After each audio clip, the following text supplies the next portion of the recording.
gusto saludarles. Gracias, igual. Gracias, Leida, igualmente. ¿Cómo le va? Bien, gracias. Licenciada. Con ustedes, qué gusto saludarles. Buenas noches, Lick, gusto saludarla. Judith, ¿qué tal? Qué gusto saludarla. Gracias, Lick, igualmente. Espero que estén muy bien. Judith, espero que esté mejor y que todo esté bien para ustedes. Cuídense mucho siempre. Gracias, Lick, muy amable igualmente. Por aquí estamos para hacer un repasito. ¿Se recuerdan de el último contrato que tratamos en la clase anterior?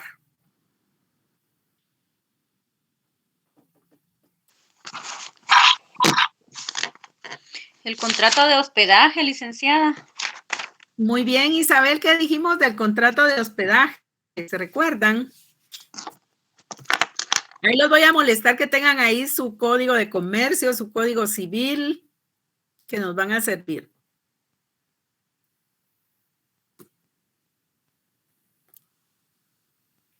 ¿Qué dijimos del contrato de hospedaje? A ver, cuéntenme. Es un contrato típico mercantil. Es nominado porque tiene un nombre. Muy bien. El elemento personal es el hotelero, el huésped.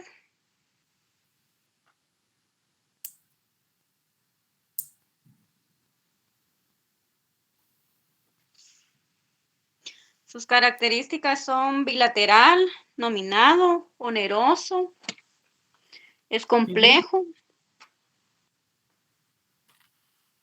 Muy bien. El elemento real o material puede ser lo que es el alojamiento, el albergue o todos los servicios que incluye en sí. Muy bien. A ver, Saúl, ¿está por ahí?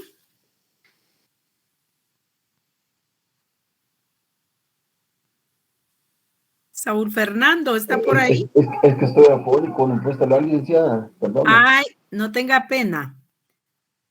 Solo ponga atención, entonces no hay problema. Encontramos que hay contrato de transporte, perdón, de hospedaje, cuando hay una persona que se denomina hotelero que da la prestación del servicio de alojamiento a otra persona que se denomina huésped. El alojamiento puede o no incluir alimentación, ¿sí? Ya nos decía Isabel, tenemos al hotelero y tenemos al huésped. Tenemos características. ¿Qué más tenemos del contrato de hospedaje? Cuéntenme.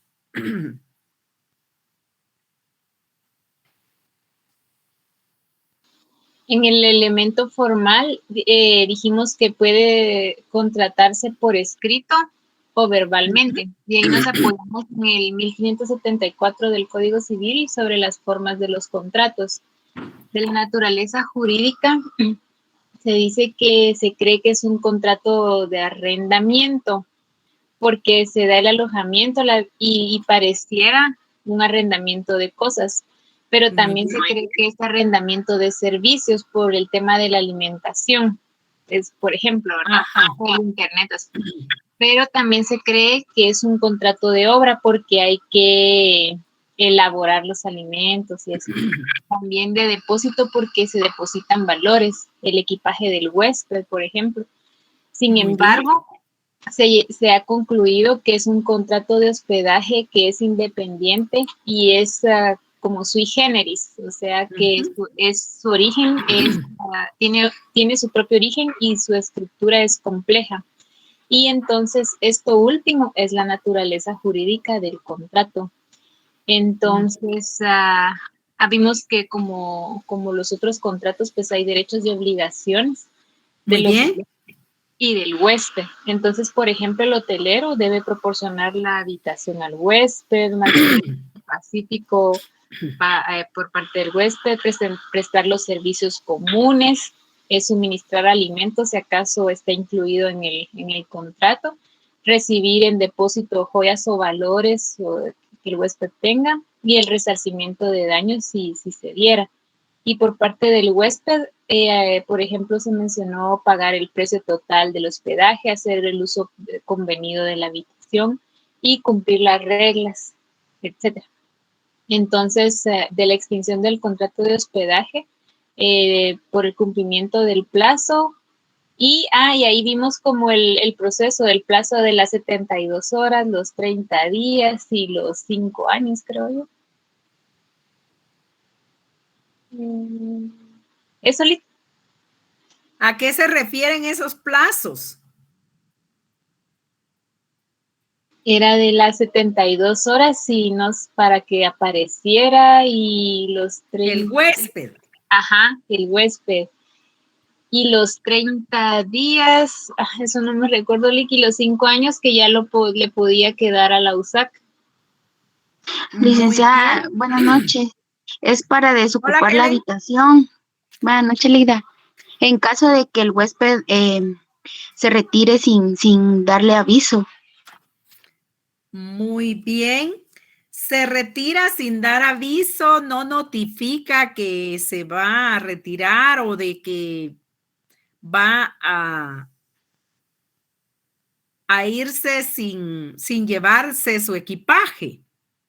Y entonces hay ahí un plazo que se le da para que pueda regresar, pueda pagar lo que adeude del alojamiento y de los servicios.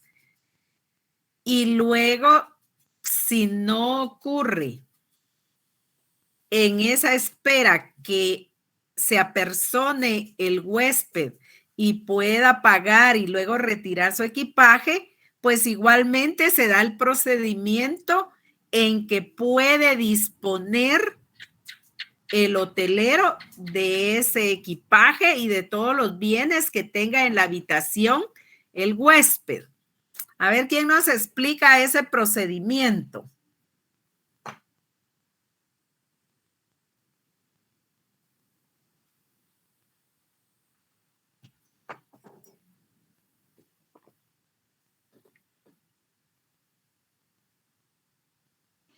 Y yo me acuerdo un poquito que hablamos de que había que ir a la autoridad competente.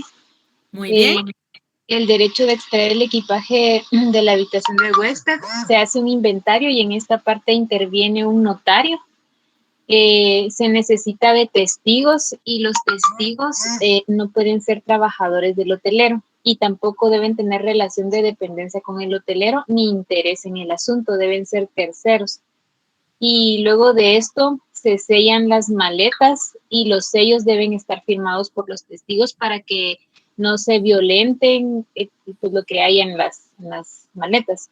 Para que el hotelero, en ausencia del notario y los testigos, no esté inhabilitado para abrirlos.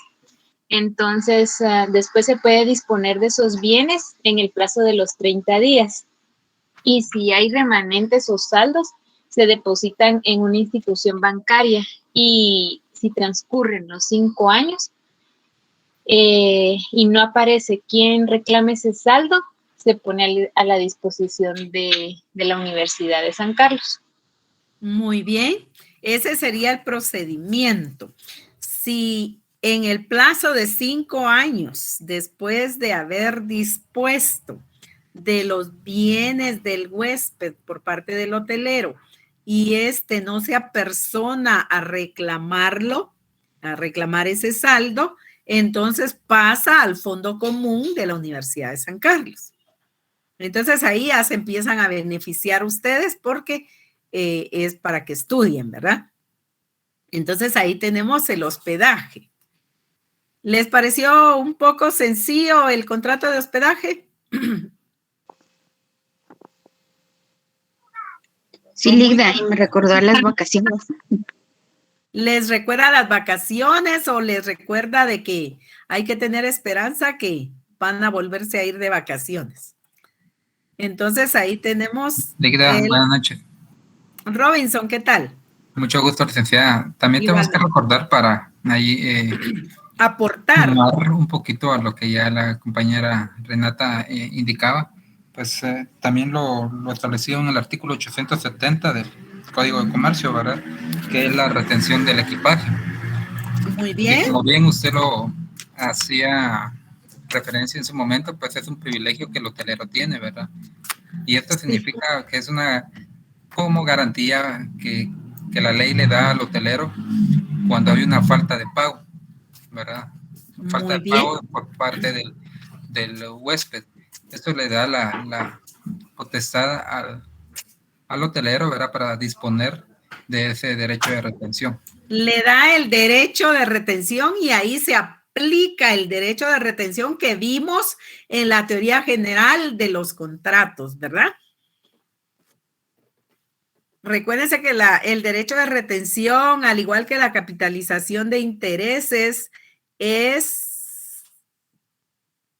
son dos instituciones que mencioné de la teoría general de las obligaciones y contratos mercantiles. Entonces encontramos ahí que un ejemplo muy claro de cuando se está disponiendo de esos bienes, cuando el hotelero retiene esos bienes para que le pague el huésped, que aparezca y le da un plazo, todo ese tiempo él está haciendo ejercicio, está haciendo uso de su derecho de retención. Como bien nos decía Robinson, gracias por recordarnos ese derecho de retención. Y luego, como él no se aparece reteniéndole los bienes, el equipaje y demás, el hotelero, entonces se produce siempre por el mismo hotelero como esa consecuencia del derecho de retención, el que el hotelero pueda disponer de los bienes del huésped para cobrarse esos servicios prestados, ¿verdad? Que el huésped está obligado a pagarle al hotelero, pero como no lo hizo, entonces el hotelero ejercita su derecho de retención. Y por ese derecho de retención es que él, dado los plazos concluidos, los plazos establecidos, puede disponer de esos bienes, puede disponer del producto de esos bienes y finalmente depositar el remanente, ¿verdad? El saldo. En eso consiste el ejemplo claro de lo que es el derecho de retención. Les decíamos que la teoría general de las obligaciones y contratos mercantiles es todo ese contenido de instituciones que se van a poder aplicar a cada uno de los contratos. Y eso es lo que estamos haciendo ahora, aplicando el derecho de retención, que es muy importante, Robinson, a ese contrato de hospedaje, ¿verdad? Que ese contrato de hospedaje donde el huésped no pagó. Ahora bien, hay efectos que producen los contratos. Aprendan que los efectos que producen los contratos mercantiles son los derechos y las obligaciones que tiene cada uno de los contratantes. Entonces, derechos y obligaciones de los contratantes es sinónimo de efectos que produce el contrato. Si yo les pregunto cuáles son los efectos, pues son los derechos y obligaciones, ¿verdad? Entonces, ahí tenemos derechos y obligaciones. Ahora yo pregunto, ¿cuáles son esos derechos y obligaciones? Aunque no sean todos, pero ¿cuáles son los principales?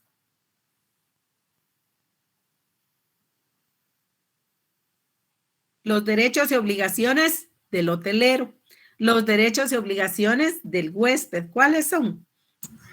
Licenciada, dentro de los derechos y obligaciones que se tienen, pues de parte del hotelero es proporcionar la habitación, ¿verdad?, determinada al huésped, Muy bien. equipada con todos los accesorios para su uso. Así también mantener el uso pacífico, ¿verdad? Eso es de parte del huésped, sin las molestias de ninguna naturaleza. Muy bien. Prestar los servicios comunes como luz, limpieza, agua, hoy en día la desinfección, ¿verdad? Muy bien. Y si ahí dentro del mismo contrato se estableció los alimentos, pues suministrar los alimentos, ¿verdad? Exactamente. Recibir el depósito de joyas, valores, dineros, y así se pactó en el contrato. El resarcimiento de las personas, de los huéspedes y cosas que se dan en el hotel. Y dentro de los huéspedes, pues pagar el precio total del hospedaje, tal y como fue pactado en el contrato, ¿verdad? Muy Asimismo, bien. el uso convenido de la habitación que se le brindó por parte del hotelero y cumplir con las reglas internas que se estipulan dentro del establecimiento. Muy bien. Ahí tenemos entonces a qué se refiere el contrato de hospedaje. Sí, Ana, ¿qué quería decir usted?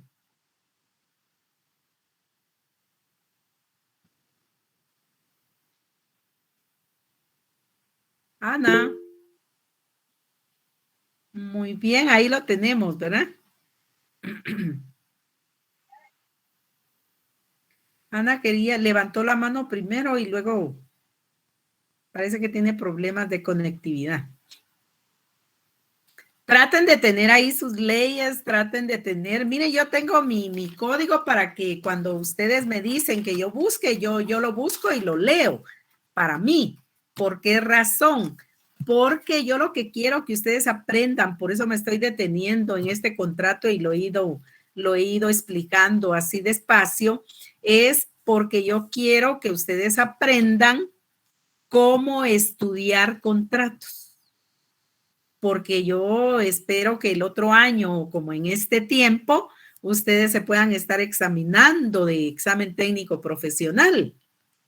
Y entonces, yo siempre he creído que la educación no nos hace millonarios nunca, pero nos cambia la vida. Entonces, es bueno que ustedes se vayan preparando bien desde ahora, desde antes, para que el otro año ustedes ya tengan muy buena preparación. Yo aquí pretendo que ustedes traten de aprender cómo estudiar los contratos mercantiles, ¿verdad?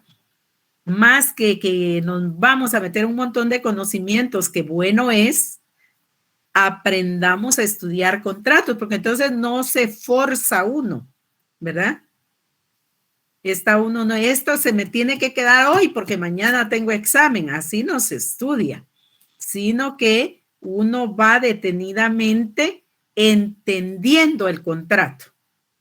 Yo les pregunto, ¿entendieron el contrato de hospedaje? Sí, licenciada. Sí, hasta se recordaron de sus vacaciones. Entonces, vean ustedes la importancia de, más que memorizar el contenido de un contrato, es aprender a estudiarlo. Y cuando ustedes lo aprenden a estudiar, lo entienden. Y cuando ya uno lo va entendiendo, pues se vuelve menos difícil. No les digo que se hace fácil, pero sí menos difícil. Qué bueno, Judith. Entonces, ahí tenemos nuestro contenido del contrato de hospedaje.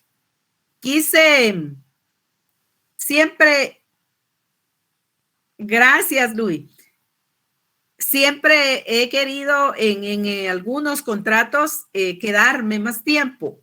Porque yo lo encuentro menos difícil para que ustedes lo puedan entender. Y si ustedes van así, ustedes después vamos a ver otros contratos difíciles y ustedes ya van a tener la capacidad mental de poder entenderlos, ¿verdad? Porque hay unos que uno de primera mano no entiende nada. Y entonces uno dice, bueno, ¿y aquí qué está pasando, verdad?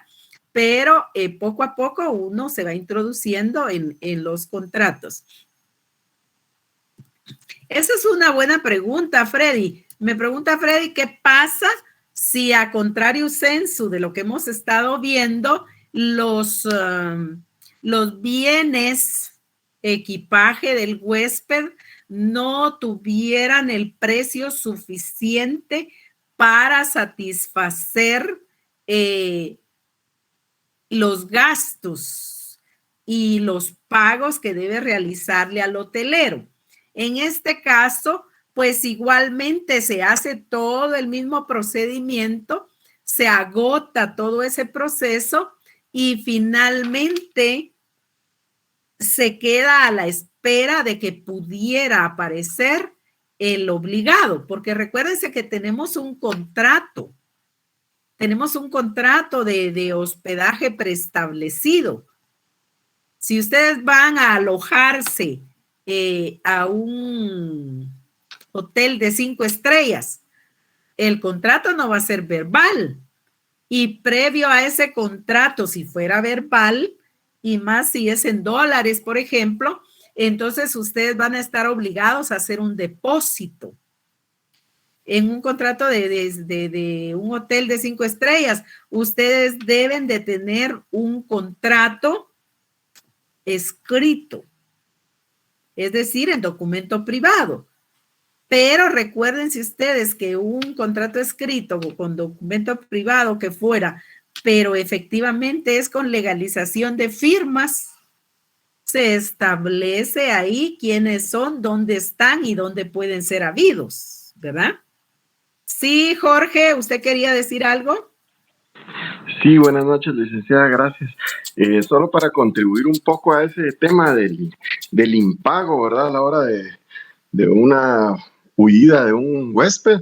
Recuérdense que también ahí trabajan por medio de tarjeta de crédito, ¿verdad? Entonces, sí, ahí queda uno ya registrado, ¿verdad? Ya después viene un ejecutivo ahí por medio de un juez, ¿verdad? Ya le embargan y vienen y el fin de cosas, ¿verdad? Ya ellos actúan por medio de la tarjeta, ¿no? Porque uno queda ligado con el problema de la tarjeta. Solo para eso. Muchas gracias, Jorge. Gracias, Muchas gracias, Jorge. Yo los felicito porque, sí, Luis, yo los felicito porque ustedes son bastante participativos y aportan cosas muy importantes y nuestra interacción se vuelve muy interesante, ¿verdad? Porque vea, justo era por ahí lo que estaban preguntando, ¿verdad, Lidy?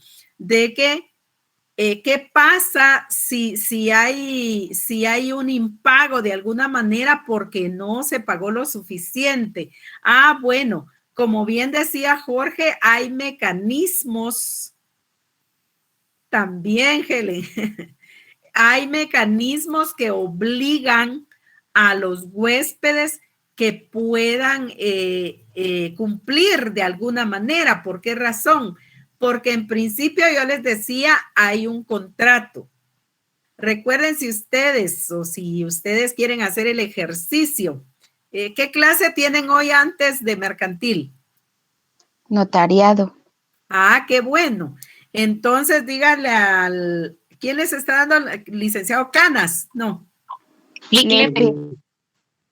El licenciado Luis Felipe Lepe.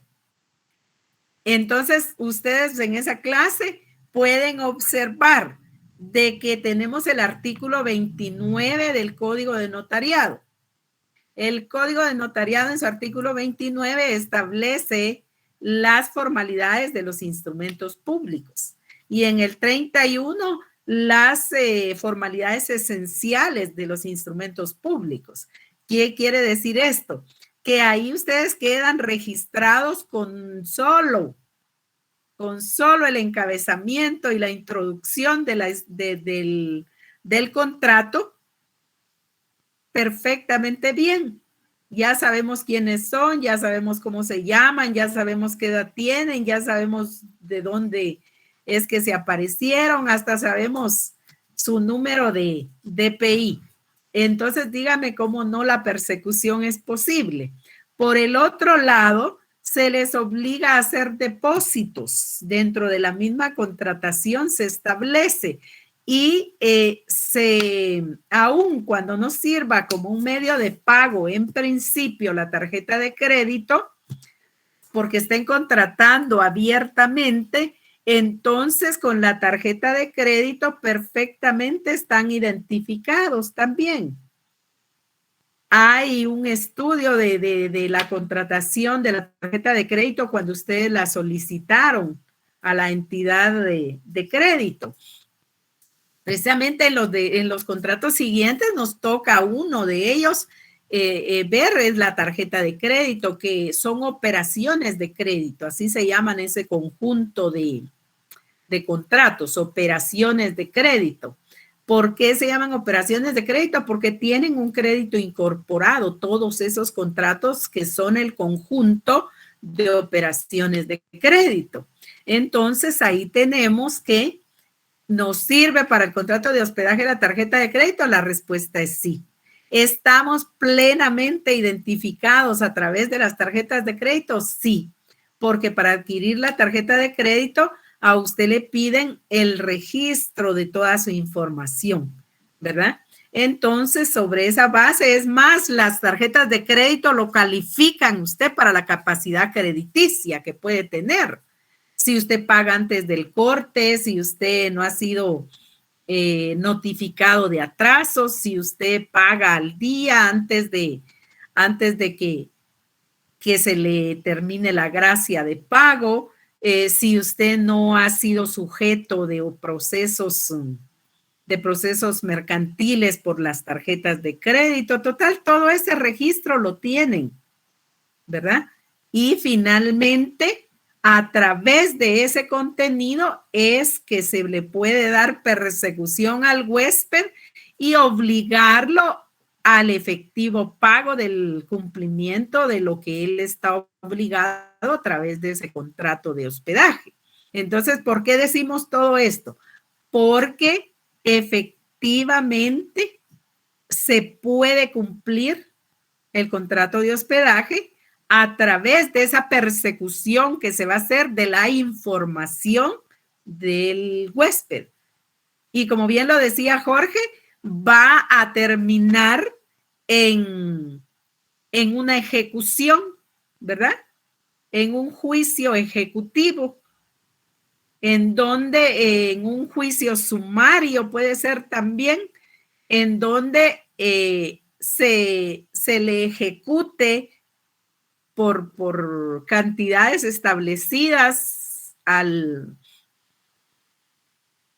huésped y entonces procedan las medidas cautelares. ¿Y qué medidas cautelares tenemos? Pues tenemos el embargo, ¿verdad? Tenemos el arraigo. Y si usted es viajero, le va a perjudicar.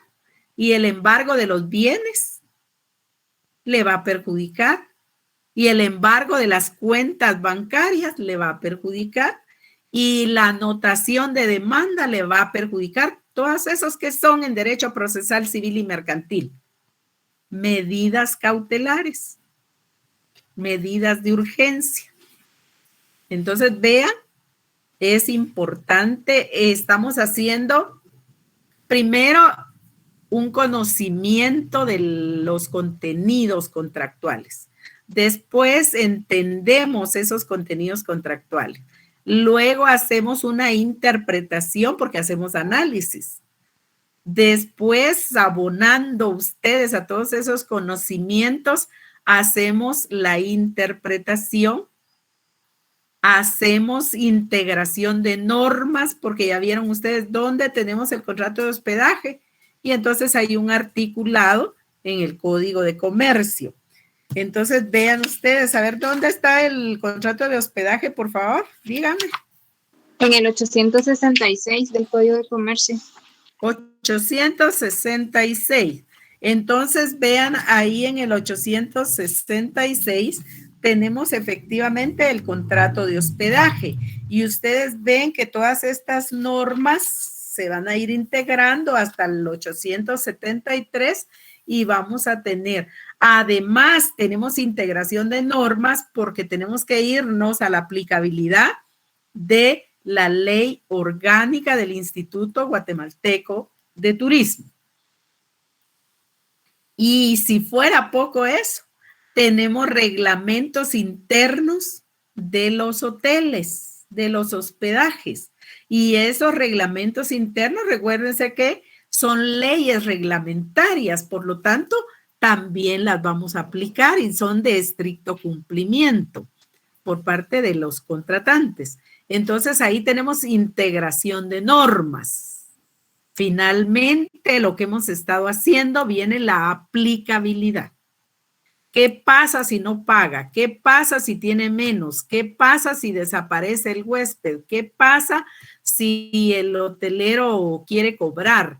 ¿Cómo va a pagar comisiones? ¿Cómo va a pagar gastos? ¿Cómo va a pagar impuestos? ¿Cómo va a pagar servicios que se le prestaron al huésped?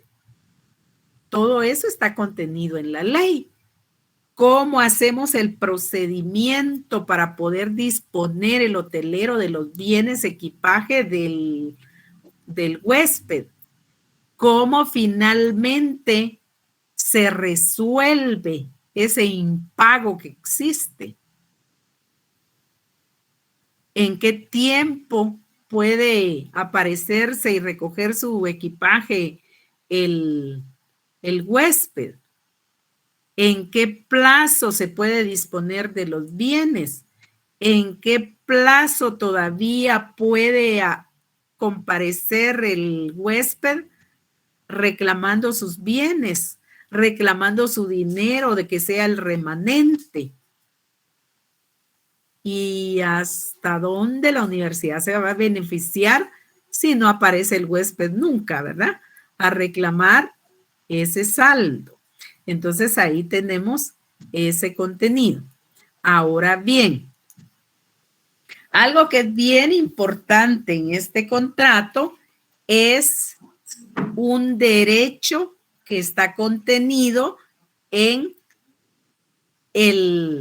la teoría general de los contratos mercantiles que nos decía Robinson, el derecho de retención.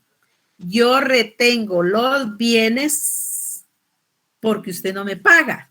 Entonces yo lo retengo y voy a esperar que transcurra el plazo. Si usted no se aparece, yo dispongo de estos bienes. Ese es derecho de retención y es el privilegio que tiene el hotelero respecto del huésped. Entonces ahí estamos frente al contrato de hospedaje. Ahora bien, vamos a pasar a un grupo de contratos típicos mercantiles que están regulados en la ley. Yo les voy a ir diciendo cuáles son. Yo se los voy a decir en desorden porque yo no me sé de memoria nada, pero ustedes van a ir ubicándolos ahí en su código. Por favor, tengan a la mano su código. Tenemos el segmento de contratos en el código y en la doctrina también, que se denominan operaciones de crédito. Entonces, ahora vamos a entrar a las operaciones de crédito. ¿Cuáles son las operaciones de crédito? ¿Cuáles son operaciones de crédito? A ver, díganme ustedes. Son operaciones, yo les voy a decir cuáles son y ustedes me van a decir en qué artículo las encontramos reguladas. Tenemos la apertura de crédito. ¿Dónde está regulada la apertura de crédito?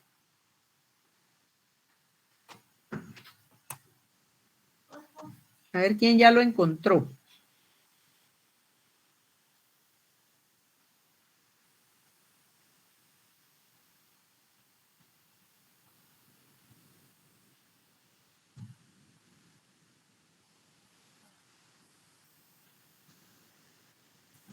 Artículo 718, licenciada. Muy bien, 718. Encontramos en el 718 de la apertura de crédito. Yo les voy a decir en desorden porque no me lo sé de memoria. ¿En dónde encontramos el crédito documentario? Y los van contando.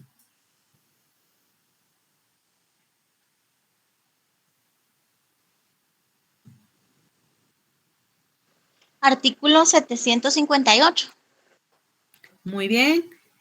Tenemos cuenta corriente. Artículo 734. Muy bien.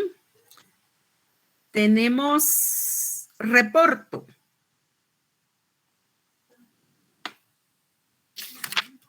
Artículo 744. Muy bien. Cartas, órdenes de crédito. Artículo 750. Muy bien. ¿Y tarjetas de crédito que les gustan tanto a ustedes? Artículo 757. Muy bien. Ese se los mencioné, pero anda por ahí con algunos problemitas ese contrato. Ya lo vamos a analizar. Pero tenemos esos que mencionamos que son operaciones de crédito. Las operaciones de crédito son contratos típicos mercantiles. Y por ahí los tenemos. La apertura de crédito. Hay uno que no mencioné, la cuenta corriente, el reporto, las cartas órdenes de crédito, la tarjeta de crédito y el crédito documentario. ¿Cuál fue el que de primer momento no mencionamos? El crédito documentario. No, ese sí lo dije, fue el número 2 que yo La cuenta dije. corriente, licenciada. También la mencioné, Robinson, por favor, pongan más atención. ¿Cuál? Fideicomiso, Del ¿no? descuento, Ay, Brian, hoy sí como que no es su día. que está en el artículo 729. Muy bien, Brian, no mencionamos el descuento. Usted después del, después del crédito documentario se fue al fideicomiso, pero le doy la mala noticia, el fideicomiso ya no es una operación de crédito. Para que se ubique ahí en su ley. Entonces tenemos que hay apertura de crédito, que hay cuenta corriente, que hay contrato todos son contratos. Contratos. Disculpe, licenciada, usted mencionó que el contrato de descuento es el que faltaba, ¿verdad? Sí.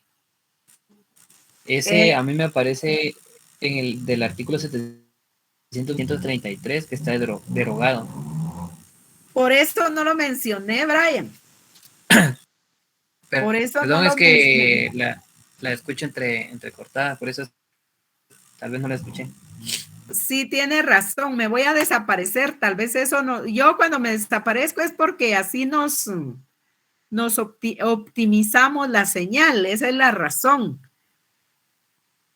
Entonces, les decía, es increíble que la interferencia de ustedes me afecta o la mía le afecta a ustedes, ¿verdad?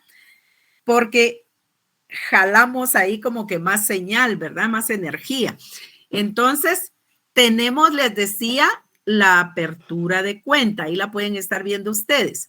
Tenemos el descuento, pero ese descuento les voy a explicar luego por qué yo no lo mencioné, aunque lo tenemos ahí en las operaciones de crédito. Tenemos la cuenta corriente, tenemos el reporto, la carta orden de crédito, la tarjeta de crédito, apertura de crédito, Helen. La tarjeta de crédito, les decía, ahí estamos para servirle. Y el crédito documentario, incluyendo el descuento. Todas las que están listadas ahí son operaciones de crédito. Todas las que están ahí son contratos mercantiles. ¿Por qué decimos que son contratos típicos, Débora? Porque están contenidos en la ley y también tienen un nombre. Son nominados. Entonces son típicos y son nominados. Muy bien, Débora. Entonces ahí encontramos que esos son contrato de apertura de crédito, contrato de descuento, contrato de cuenta corriente, contrato de reporto. Sí, Lubi, pero también, esa parte les voy a explicar ahorita. Contrato de carta orden de crédito, contrato de tarjeta de crédito. Era el descuento, Winnie. Y contrato de crédito documentario. Bueno, si les preguntan, para servirles siempre, ¿cuáles son operaciones de crédito? Todas las que están listadas ahí. Si les preguntan cuáles de esos son contratos mercantiles, todos los que están ahí. ¿Cuáles son contratos típicos? Todos. ¿Cuáles son contratos nominados? Todos. Y así podríamos seguir con todas las características. Entonces, ahora bien, me preguntan, ¿por qué si no tenemos vigente el descuento en el Código de Comercio, lo estamos colocando siempre? Esa era una pregunta que me hacían por ahí. Sí, Patricia, ¿quería decir algo? Sí, licenciada, perdón. Porque está contenido en la ley de factoraje y descuento. Muy bien, sí, por eso me encanta estar con ustedes. Tenemos vigente la ley de factoraje y descuento. Por favor, váyanse todos ahí donde tenían su descuento, que es en el 729 del Código de Comercio. ¿Ya estamos?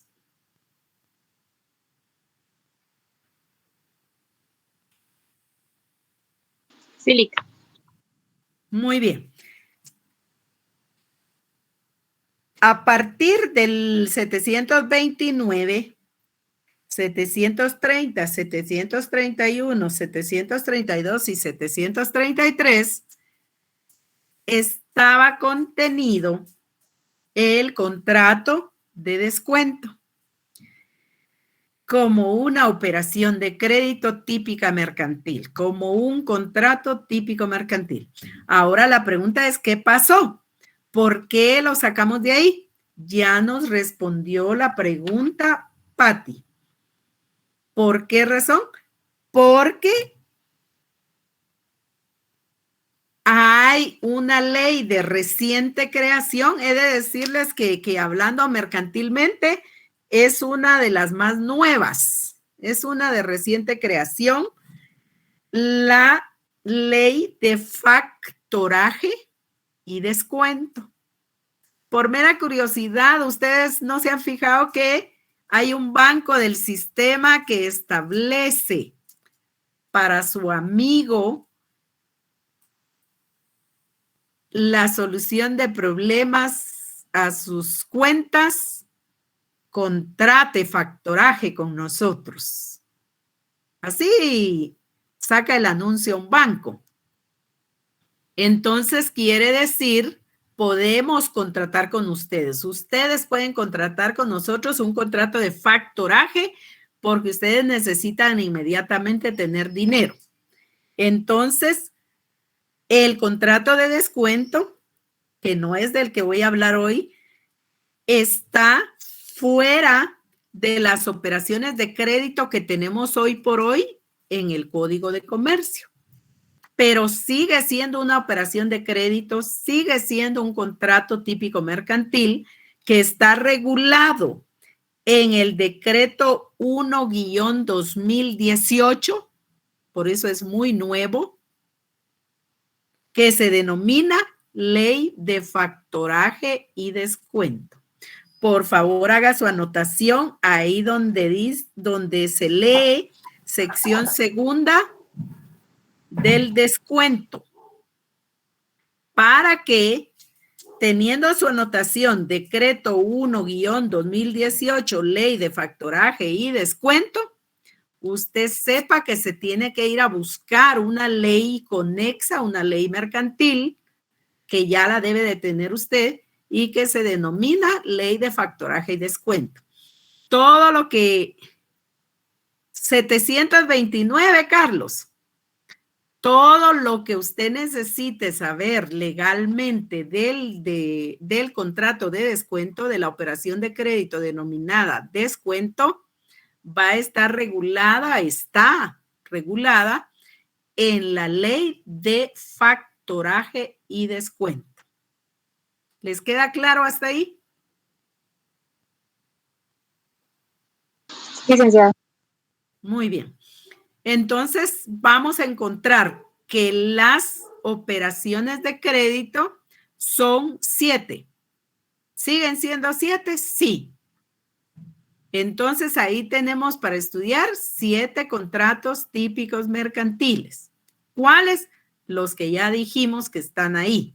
Ahora bien, tenemos esos, tengan a la mano su código porque a lo mejor les voy a estar preguntando ahí fundamentos legales.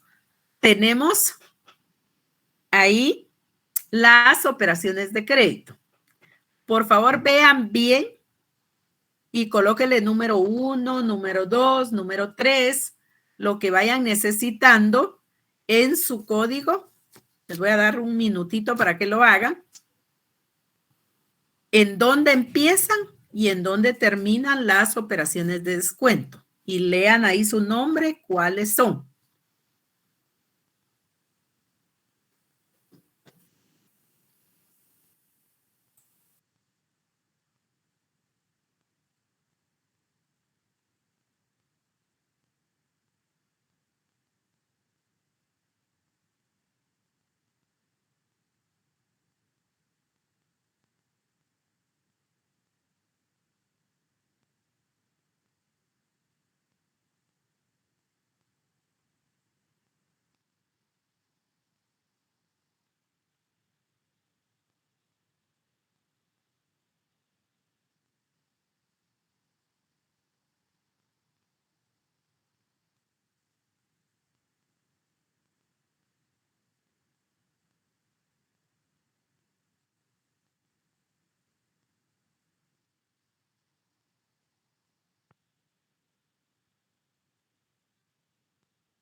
Porque no estoy hablando, Julio César, estoy necesitando que lean sus operaciones de crédito y que las enumeren para que sepan ahí en su código cuántas son.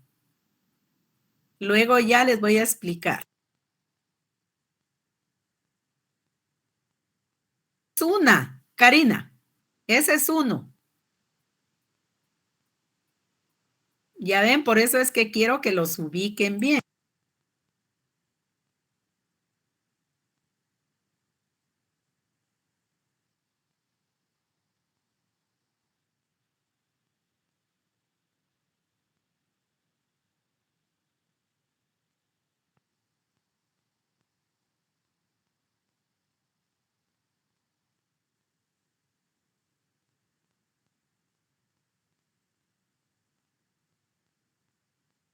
Daniel, Brian, es otro.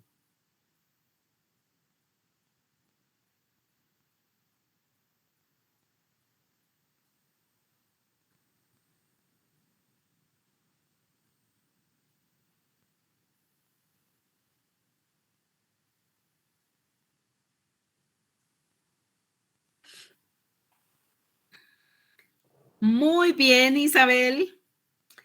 Entonces, si a nosotros nos preguntaran cuántas operaciones de crédito contiene nuestro código de comercio, ¿cuántas dirían ustedes?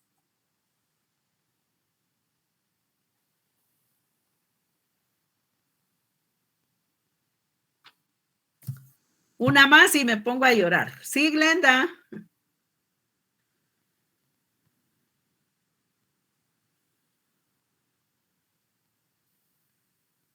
Otra, Leslie, me voy a poner a llorar. Son 6, Patti, muy bien. Son 6. Porque ya no está el de descuento. Porque ya no tenemos el descuento. Ya vieron que ustedes no ponen atención. Son 6 que están vigentes en el Código de Comercio. Porque luego tenemos una que está vigente. ¿Pero dónde? En nuestra ley de factoraje factoraje y descuento. Entonces, ahí tenemos las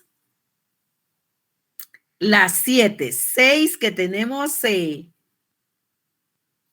que tenemos en nuestro código y una que tenemos en nuestra ley de factoraje y descuento.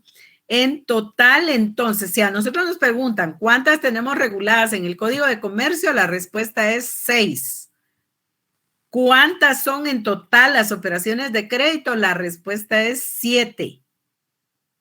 ¿Se dan cuenta? Entonces, ¿dónde tenemos reguladas las 6 operaciones de crédito? En el Código de Comercio. ¿Dónde tenemos regulado la operación de crédito denominada descuento? En la ley de factoraje y descuento. Entonces, miren tantas preguntas que le pueden hacer a uno de un mismo tema. Entonces, encontramos ahí que resolvemos la situación. Ahora bien, hablando de estas operaciones de crédito, vamos a encontrar la apertura de crédito. Encontramos la apertura de crédito, que es en sus inicios la primera que aparece. Pero antes de entrar de lleno a ella, es necesario que nosotros podamos advertir, como les dijera, ¿a qué se refieren las operaciones de crédito para que las podamos ir entendiendo? Encontramos que operaciones de crédito, en todos esos contratos denominados operaciones de crédito, tenemos inmerso un crédito. Tenemos inmerso un crédito. Crédito, etimológicamente hablando, ya lo habíamos visto ahí, viene de la palabra credere, que significa crédito, que significa creer, ¿verdad? No significa préstamo, significa creer en alguien. Una persona es una persona de crédito porque es una persona en la que se puede creer. Y como se le cree, se le da un préstamo. Entonces, de ahí nacen los créditos. Ahí estamos frente a las operaciones de crédito. Cuando nosotros, y ahora le damos la vuelta, cuando nosotros hablamos de las operaciones de crédito, decimos que todas las operaciones de crédito llevan incorporadas un crédito. En la apertura de crédito, ¿qué hay? Un crédito. En el descuento, ¿qué hay? Un crédito. En la cuenta corriente, un crédito. En el reporto, un crédito. En la carta orden de crédito, un crédito. En la tarjeta de crédito, ¿qué le dan a usted cuando la utiliza? Un crédito. Por eso se siente tan bonito comprar con la tarjeta de crédito, porque le están dando un crédito. Es como si usted va a pedir el pan toda la semana a la panadería y paga el fin de semana. Pues así funciona la tarjeta de crédito. Entonces, vemos que el crédito documentario, pues es un documento contentivo de un crédito. Entonces, todos contienen un crédito, por eso se llaman operaciones de crédito. Ahora, ¿qué queremos decir con operaciones? ¿Qué pasó con Helen? ¿Está teniendo problemas de conectividad? Sí, Ligda, disculpe. Ah, bueno, ya vieron que yo les pongo el ojito. Entonces, tenemos que todas estas operaciones tienen incorporado un crédito. Pero ahora les decía, le demos vuelta a este contenido y vamos a decir que las operaciones son todos los movimientos, todos los actos que se realizan para tener ese crédito vigente, ese contrato. Entonces, todas las operaciones van a ser todas las inversiones, van a ser todos los movimientos, más que todo se refiere a los movimientos, todos los movimientos que la persona que recibe el crédito va a realizar con ese dinero del crédito. Entonces, ahí estamos frente a las operaciones de crédito. Decimos entonces en las operaciones de crédito que en principio vamos a tener todo eso que les he dicho son las cuestiones generales de las operaciones de crédito. Ya vimos cuáles son. Ya vimos que tienen todas en común un crédito. Ya vimos que el concepto jurídico que estamos teniendo es de crédito. Y en segundo lugar, el de una operación. Por eso se denominan así. Entonces encontramos que este contrato, cualesquiera de los que tenemos ahí, pues van a ser operaciones de crédito. Van a tener esa relación de dar, esa relación de recibir o de poseer lo que se ha recibido, lo que se ha dado, lo que se tiene de dinero como un crédito. Entonces encontramos que, ¿qué son las operaciones de crédito? Las operaciones de crédito no son más ni menos, hasta ahí parece muy difícil, pero las operaciones de crédito no son más ni menos que un negocio jurídico en el que existe un crédito. Claro que sí, Brian, hay que tener cuidado con ellas. Entonces, ¿a qué se simplifican las operaciones de crédito? A que todas son un negocio jurídico en las que existe un crédito dentro de cada una de ellas, ¿verdad? Y todos los créditos generan intereses porque en mercantil no hay nada gratuito. Entonces, ahí encontramos que las operaciones de crédito tienen ese esquema de negocio jurídico mercantil, de negocio jurídico bilateral, es decir, que son contratos. Cuando hablamos de contratos, entonces están ahí listados cuáles son. Tenemos la apertura de crédito. La apertura de crédito es el primer contrato que estamos pudiendo observar ahí. Y significa que por el contrato de apertura de crédito, encontramos que hay una persona que se denomina acreditante. El acreditante se obliga a poner en disposición de otra persona que se denomina acreditado una cantidad de dinero. O puede ser también que se obligue a contraer obligaciones en nombre de el acreditado. Quien va a restituir, quien va a devolver esas sumas de dinero de las que disponga o que va a entregar al acreditante esas cantidades de dinero de las que tuvo a su disposición y solamente de la parte que dispuso.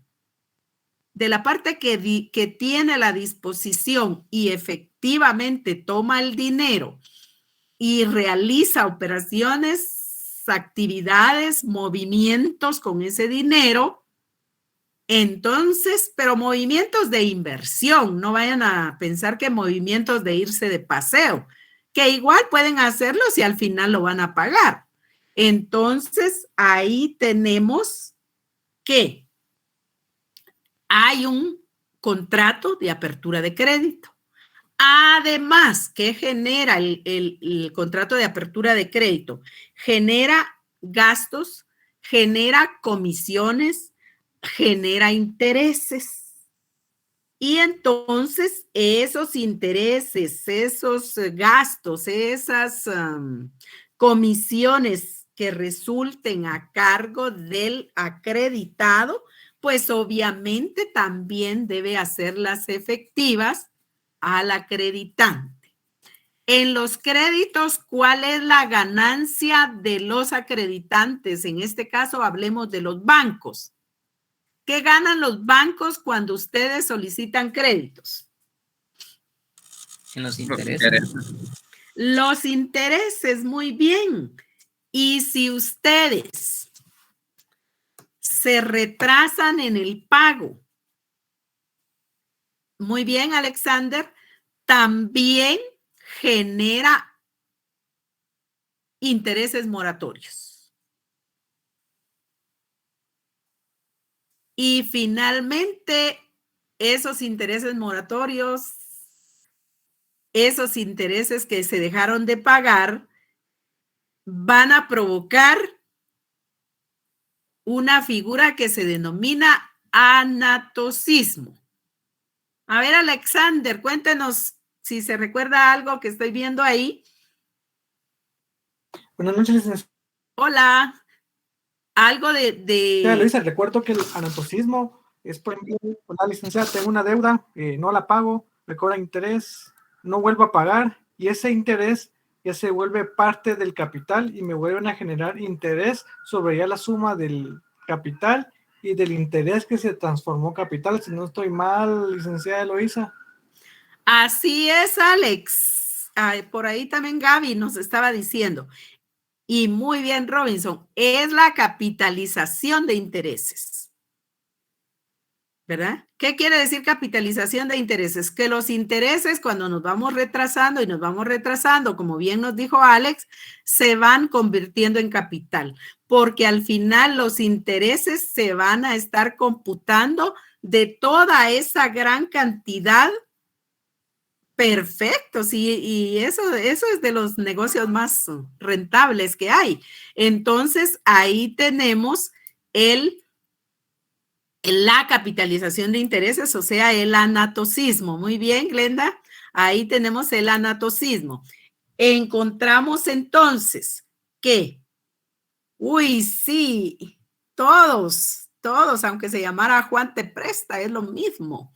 Entonces, ahí tenemos todo, cómo funciona, lo que ustedes están aprendiendo es eso, cómo funcionan los contratos de operaciones de crédito o cómo funcionan las operaciones de crédito. Entonces, ahí encontramos que hay que pagar esa cantidad de la que uno tiene a la disposición como acreditado. Pero también genera gastos, hay que pagarlos. También genera comisiones, hay que pagarlas. Y genera intereses, hay que pagarlos. En acumular, me decía.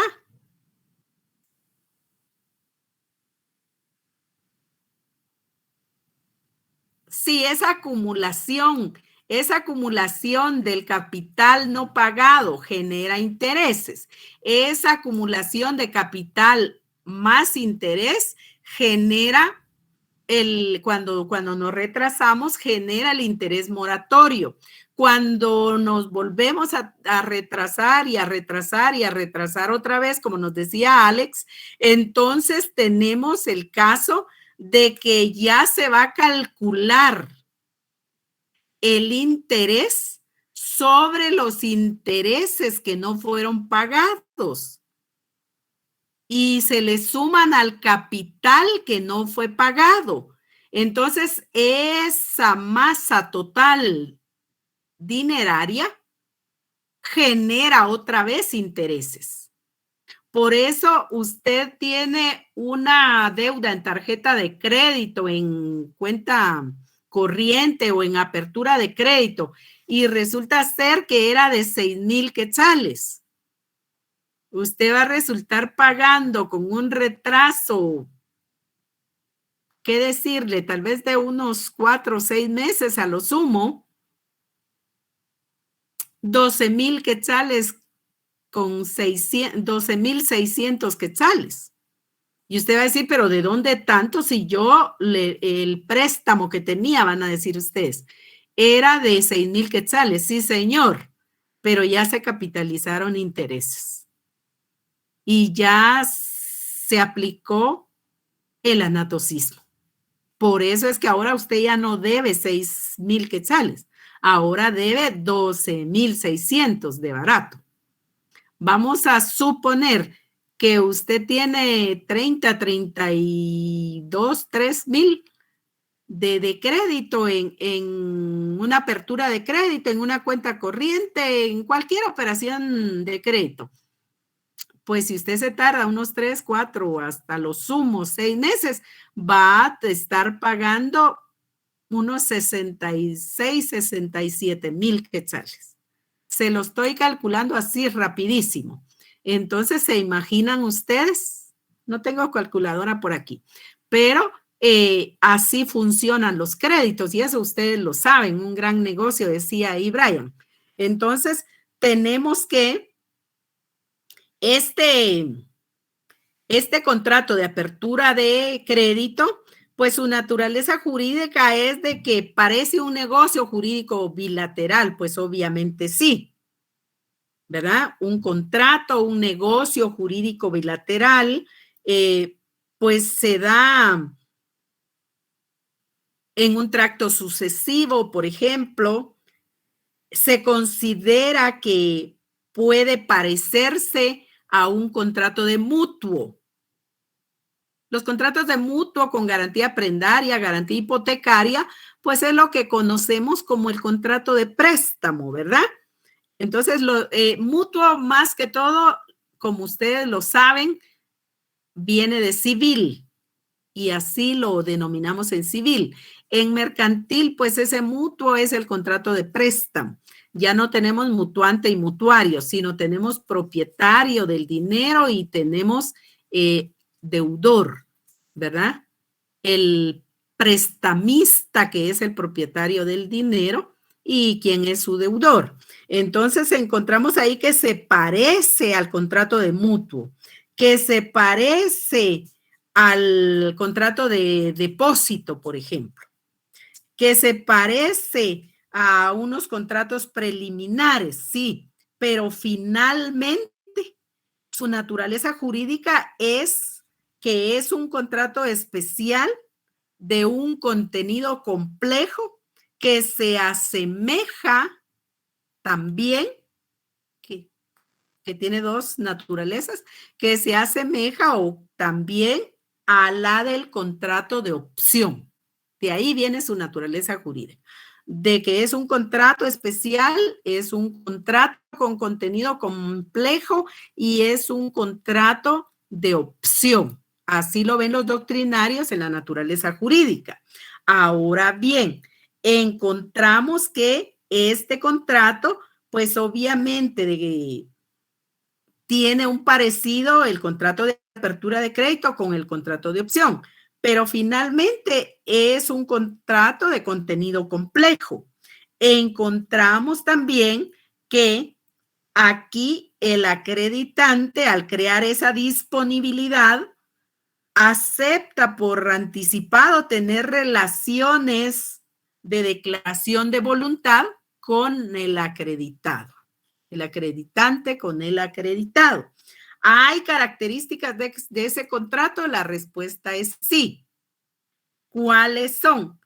Encontramos que es típico nominado, es bilateral, es oneroso, es consensual, es conmutativo y es definitivo.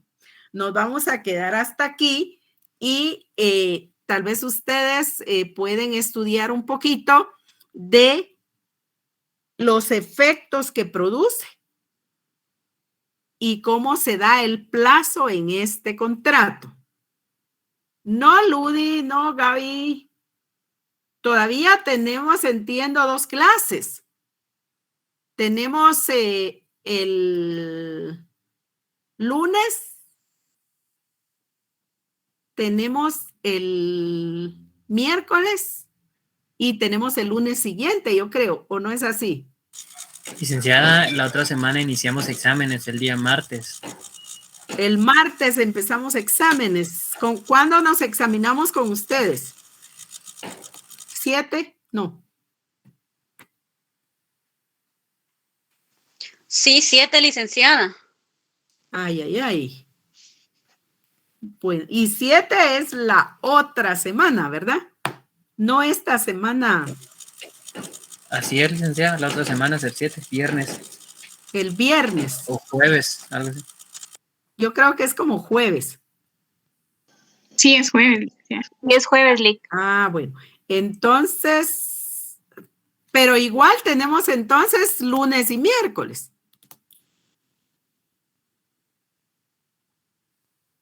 Todavía tendríamos lunes y miércoles y nos examinamos jueves.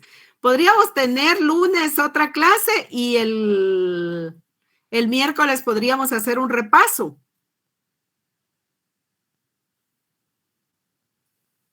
¿Qué dicen ustedes, los que están? Muy bien. Sí, está entonces, bien, gracias. Muy bien. Entonces, quedémonos aquí y con mucho gusto me recuerdan ahí en el chat que pues, lunes, pues igual tenemos clase igual que siempre. Y miércoles que vamos a hacer un repaso. Por favorcito. ¿Verdad que estaría genial? Por supuesto, para que estudien. Entonces, ay. Usted decía que les diera lunes y miércoles, Gaby.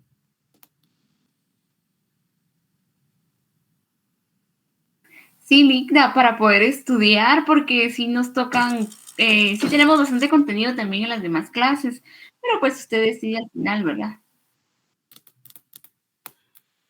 Bueno, si quieren, dejémoslo lunes y hacemos un repaso el miércoles, tal vez les quedaría mejor, ¿o no?